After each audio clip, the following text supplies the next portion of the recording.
From the dusty backroads of Michigan to the neon glow of sold-out arenas, Kid Rock's journey has never been quiet, never been simple, and never been predictable.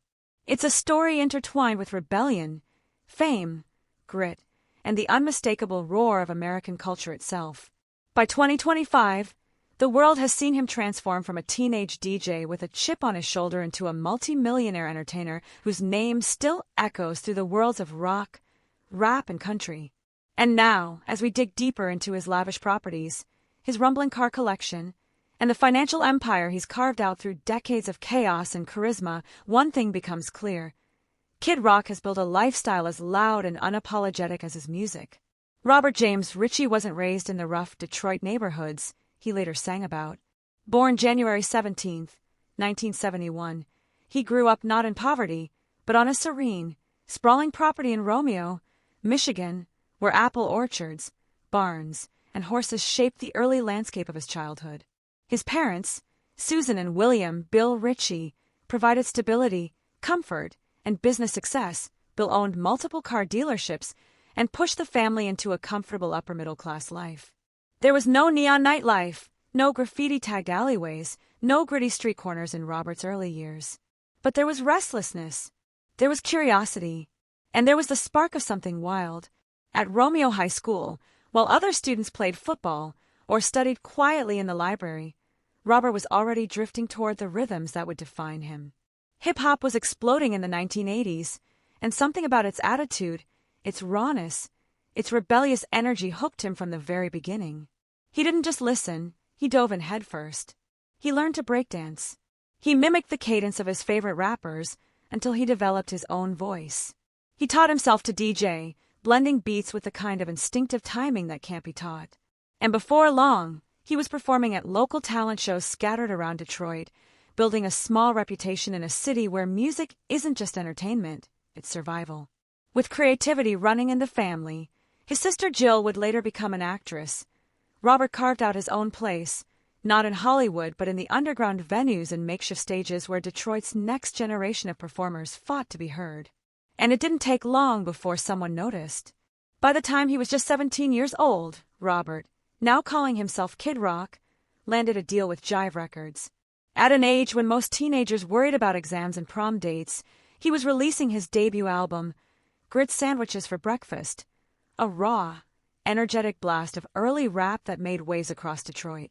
The album's impact opened doors that most young artists only dream about.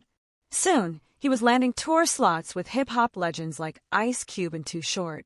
But momentum can be fragile, and as quickly as the rise began, it halted. Jive Records dropped him, and for most young artists, that would have been the end. But Kid Rock was never most artists. Instead of giving up, he doubled down. He signed with Continuum Records in 1992 and started shifting his sound, blending rap with the rock and metal influences he grew up hearing. Detroit was a melting pot of musical cultures, and Kid Rock was absorbing them all. He worked with Insane Clown Posse. He experimented. He took risks. His second album, The Polyfuse Method, marked a turning point. It wasn't mainstream, but it was bold, inventive, and exactly what he wanted to create. And it led to the formation of his now legendary band, Twisted Brown Trucker. Throughout the mid-1990s, Kid Rock pushed deeper into his fusion of genres, crafting a sound that didn't fit neatly into rap, rock, or country, but somehow felt right at home in all three. Early Morning Pimp, in 1996, showed the world a version of Kid Rock confident enough to blur lines others avoided.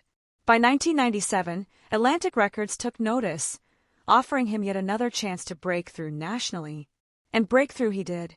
In 1998, Kid Rock released Devil Without a Cause, an album that bulldozed through expectations and rewrote the rules of what mainstream music could sound like.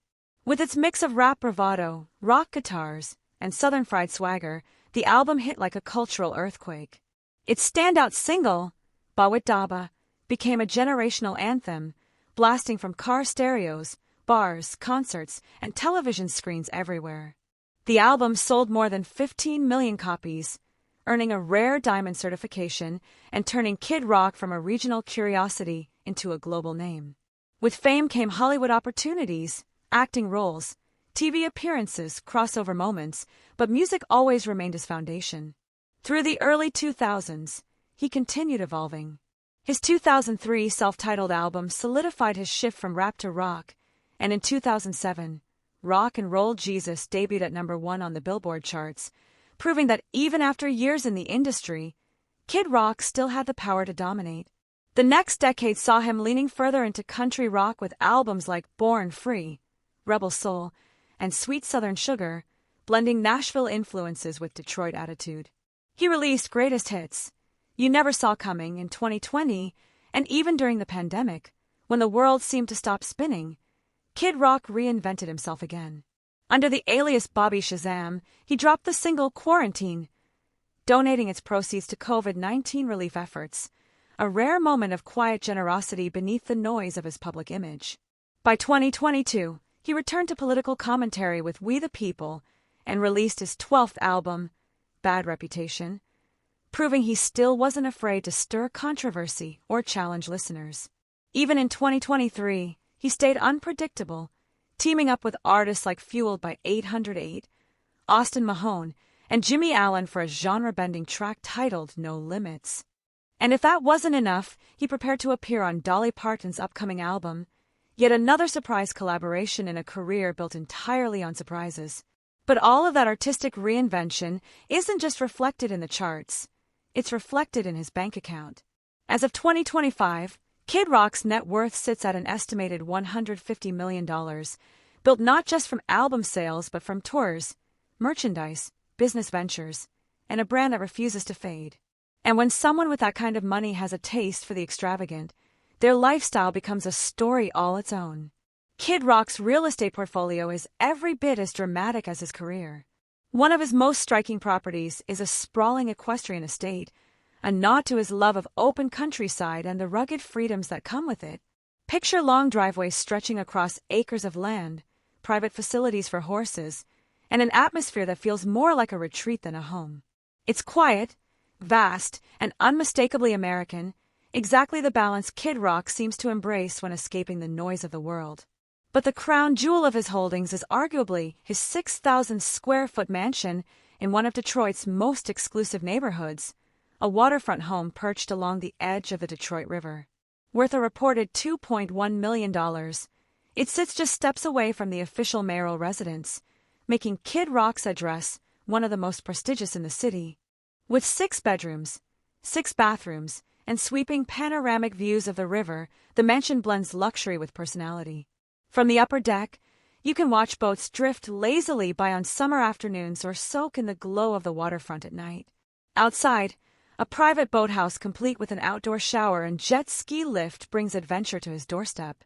The exterior is classic Americana, white siding, bold black railings, a sleek metal roof, and a heated 2-car garage built for Michigan's unforgiving winters. Step inside, and the vibe shifts to understated elegance. Rich hardwood floors, a grand staircase, and a second-floor balcony overlooking a manicured lawn. It's the kind of place where a rock star can unwind without compromising on style. But Kid Rock's world doesn't stop at front doors and long driveways. Inside garages and hidden behind the gates of his estates sit some of the most impressive vehicles in his collection, a lineup fueled by nostalgia, luxury, and unapologetic muscle. One of the crown jewels is the 2005 Ford GT, a modern reincarnation of the legendary GT40. This isn't just a car, it's a statement. Sleek, aerodynamic, and engineered for speed, the GT carries a supercharged 5.4-liter V8 capable of pushing out more than 550 horsepower. It's the kind of machine that commands attention even before the engine starts. Rare, expensive, and iconic, it fits Kid Rock's image perfectly, bold, unmistakable, and proud of its American heritage.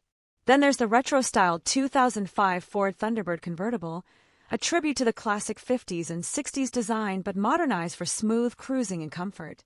It's not flashy. It's not aggressive. Instead, it captures the laid-back vibe of a warm summer drive, the wind cutting through the heat as old-school soul pours through the speakers. The Thunderbird fits Kid Rock's nostalgic spirit, a reminder that even a rebel has a soft spot for American classics. Parked alongside it is his 1998 Chevy Impala, a modern take on a timeless nameplate. With a strong V6 engine, a sleek exterior, and a surprisingly spacious cabin, it's the perfect mix of practicality and personality.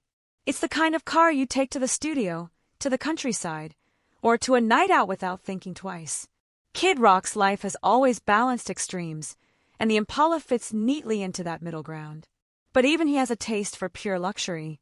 His 2020 Lincoln Continental showcases that side, perfectly wrapped in smooth lines, premium materials, and cutting-edge tech.